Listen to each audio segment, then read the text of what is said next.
Good morning बच्चों। हमने start किया था chapter number 8 cell structure and function.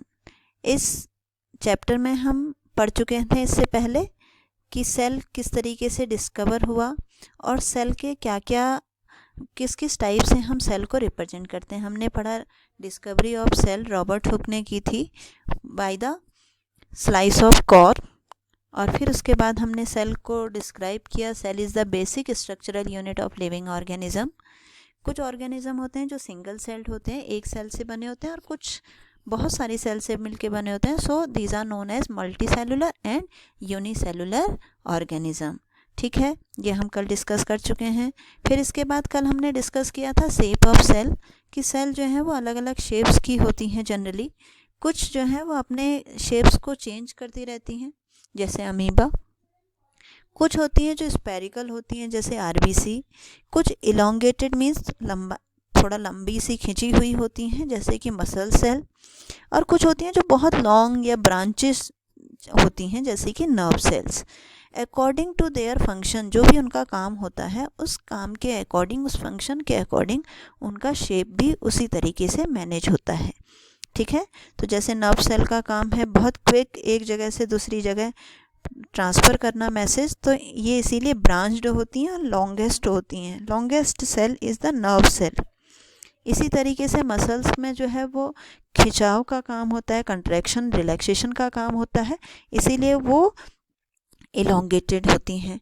RBC जो हैं रेड ब्लड सेल्स, वो मूव करती हैं बहुत फास्ट, बहुत छोटी छोटी पाइपलाइंस के थ्रू, इसलिए उनका जो शेप होता है वो राउंड होता है। ठीक है, तो हमने इसके बारे में पढ़ा। अब हम पढ़ेंगे साइज़ ऑफ सेल। ये भी मैं आपको कल बता चुकी थी कि हर एक ऑर्गेनिज्म का जो सेल होता है उसका साइज़ अलग अलग होता है। ऐसा ज़रूरी नहीं होता कि जो एनिमल बहुत बड़ा साइज़ का होता है उसका सेल का साइज़ भी बड़ा हो। जैसे कि हाथी बहुत बड़ा होता है, एलिफेंट, ऐसा ज़रूरी नहीं है कि उसकी सेल्स बड़ी हों। वो ऐसा हो सकता है कि सेल, उसमें नंबर ऑफ सेल्स बहुत ज़्यादा हैं। जैसे एलिफेंट है, उसके सेल का साइज़ बड़ा नहीं होता, उसमें नंबर ऑफ सेल्स बहुत ज़्यादा होती हैं। तो कुछ ऐसी सेल्स होती हैं जो बहुत छोटी हैं साइज़ में, जैसे बैक्टीरिया, जितनी भी बैक्टीरिया हैं उनके, और कुछ होती हैं लार्जेस्ट, जैसे कि एग ऑफ ऑस्ट्रिच, लार्जेस्ट आता है, ostrich egg is the largest cell.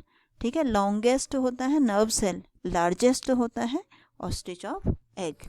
ठीक है, इसके आगे फिर ओनियन पील वाला मैंने आपको बताया था कि अगर आप ओनियन पील को, यानी कि जब प्याज को आप छीलते हैं उसके बीच में जो वाइट सी लेयर आती है ट्रांसपेरेंट सी, जब उसको हम माइक्रोस्कोप से देखते हैं तो इस तरीके का हमें दिखाई देता है। माइक्रोस्कोप में छोटे छोटे कंपार्टमेंट्स बने होते हैं और इनके बीच में एक न्यूक्लियस होता है।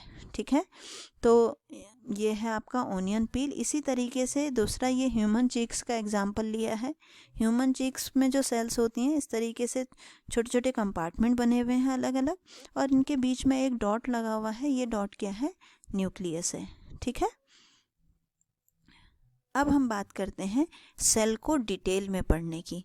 तो यहाँ पर एक एग्जांपल दिया है जिसमें आपको स्ट्रक्चर ऑफ प्लांट सेल दिया है। इसमें बहुत सारी चीज़ें लिखी हुई हैं, अभी ये क्या चीज़ें हैं हमें पता ही नहीं है। तो सबसे पहले हम इन चीज़ों को डिस्कस करेंगे, फिर उसके बाद इन फिगर पे हम फोकस करेंगे। तो सबसे पहले हम पढ़ते हैं parts of a cell. Cell के क्या क्या पार्ट्स होते हैं। The main part of cell are, main 3 part होते हैं, cell membrane, cytoplasm and nucleus.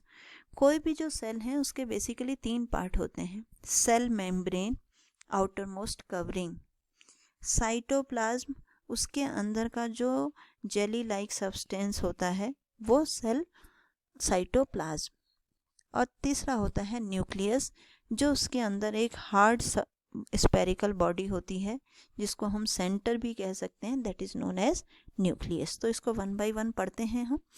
The cell membrane gives shape to the cell, protect the inner part of cell and allow movement of material in and out of the cell। जो cell membrane होती है वो cell को protect करती है, उसको किसी भी शेप या किसी भी साइज के अकॉर्डिंग उसको वो एडजस्ट कर सकती है, और जितने भी मटेरियल उससे अंदर या बाहर जा रहे हैं वो उसको अलाउ करती है मूवमेंट ऑफ मटेरियल को। In plant cell the cell membrane is covered by another thick covering called cell wall. और प्लांट सेल में बाहर से भी एक हार्ड कवरिंग होती है जिसको हम कहते हैं cell wall. For an example आपको एक वो बता दूं कि जैसे आपने एग देखा होगा, हेंस एग देखते हैं आप, उसके बाहर एक हार्ड सी कवरिंग होती है, उस हार्ड कवरिंग को हम कहते हैं सेल वॉल। उस हार्ड कवरिंग के अंदर आपने देखा होगा एक बहुत पतली सी लेयर होती है जो पूरे एग को कवर करके रखती है, उसको हम कहते हैं सेल मेम्ब्रेन या फिर प्लाज्मा मेम्ब्रेन। ठीक है, फिर इसके बाद आया cytoplasm. Cytoplasm is a jelly like substance between the cell membrane and nucleus. Nucleus और सेल मेम्ब्रेन के बीच का जो जेली लाइक सब्सटेंस होता है उसको हम कहते हैं साइटोप्लाज्म।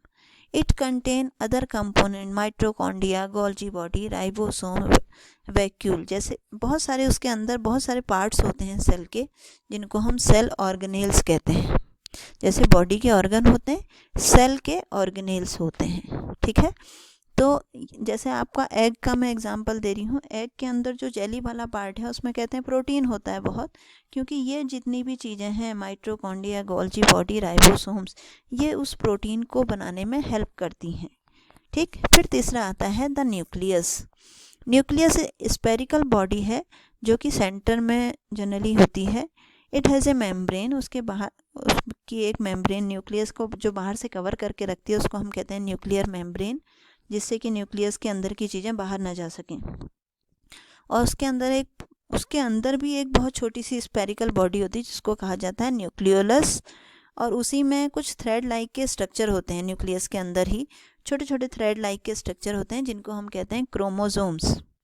और यही क्रोमोसोम्स जो हैं वो पेरेंट से बच्चों में कैरेक्टरिस्टिक ट्रांसफ़र करते हैं। जैसे आपको कहा जाता है कि आपकी आंखें अपनी मम्मी की तरह हैं, नाक अपने पापा की तरह है, तो ये क्या है, कैरेक्टर्स हैं जो मम्मी पापा से बच्चों में आते हैं।